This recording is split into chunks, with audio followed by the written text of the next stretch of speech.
Bata pa lang ako nangarap na ako yumaman. Lumaki ako sa isang mahirap na pamilya. Tatay ko kalpintero lang. Nanay ko silsteady sa palengke.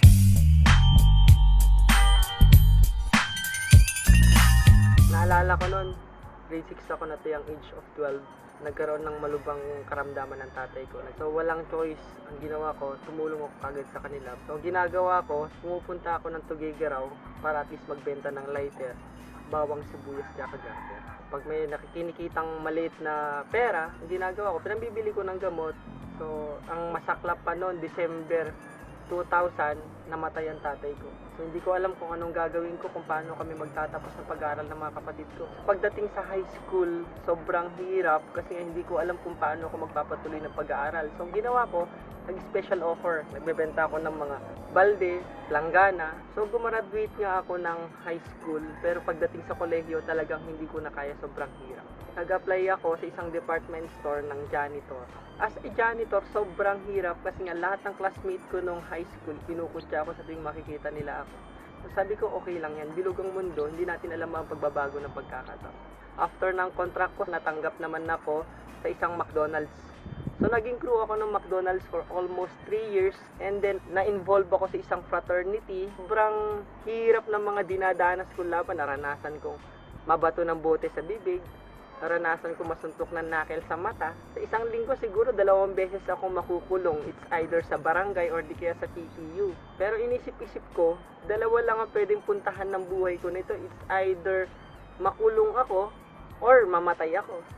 So nagpray ako kay Lord, sabi ko, Lord, bigyan mo ako ng pagkakataon na kung saan mababago ko yung takbo ng buhay ko at may babalik kong respetong nawala sa akin na matutulungan kong pamilya ko. After 2 days that prayer, bigla ako naka-receive ng text. Nang sabi sa text, do you want to be a part of the Millionaires Club? Sabi ko sarili ko, lokohan yata to. Ito yung tinatawag lang spam text. So since curious ako that time, so pinundahan ko siya. Nahihiya pa ako pumasok sa seminar room.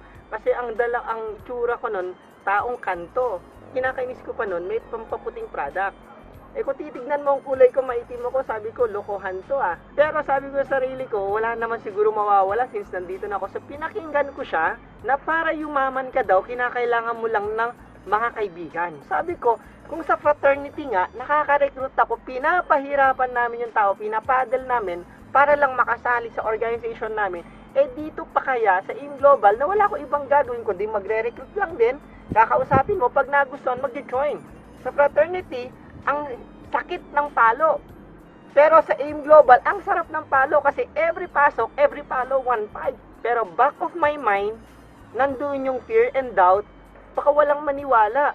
So ang ginawa ko, kinausap ko yung nanay ko pag uwi ko ng bahay, excited. Sabi ko, Ma, isasali ako sa AIM Global, magne-negosyo ako. Ang nanay ko, hindi naniniwala sa akin, pinagtawanan ako. Sabi ko, sige, benta ko na lang yung motor ko. Sabi niya sa akin, akin yung ORCR ng motor mo at ito yung mga damit mo, lumayas ka dito. So pinalayas ako ng nanay ko. Sabi ko, okay lang yan. Pray na naman ako, Lord. Kung ang AIM Global talaga para sa akin, Lord, guide me please.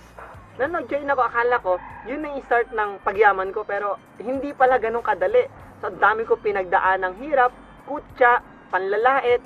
Nasabi sa akin, tignan mo itsura mo, walang maniniwala sa'yo kasi nga dati kang siraulo, dati kang basagulero, tapos nga magpo-promote ka ng pagyaman, walang maniniwala sa'yo. So, nung kumita ako, papayos ko yung bahay. Nung napayos ko yung bahay, mas lalo ko pang ginalingan, mas lalo ko pa sinipagan na sabi ko, Lord, gusto ko magkaroon ng kotse. After 2 years, ito, bagong-bago ngayon, sinadrive ko, Hyundai Elantra.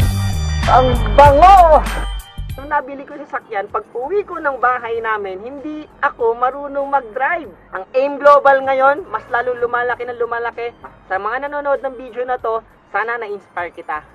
Ako po si Albert Pagulayan, na dating konsumisyon, ngayon, inspirasyon.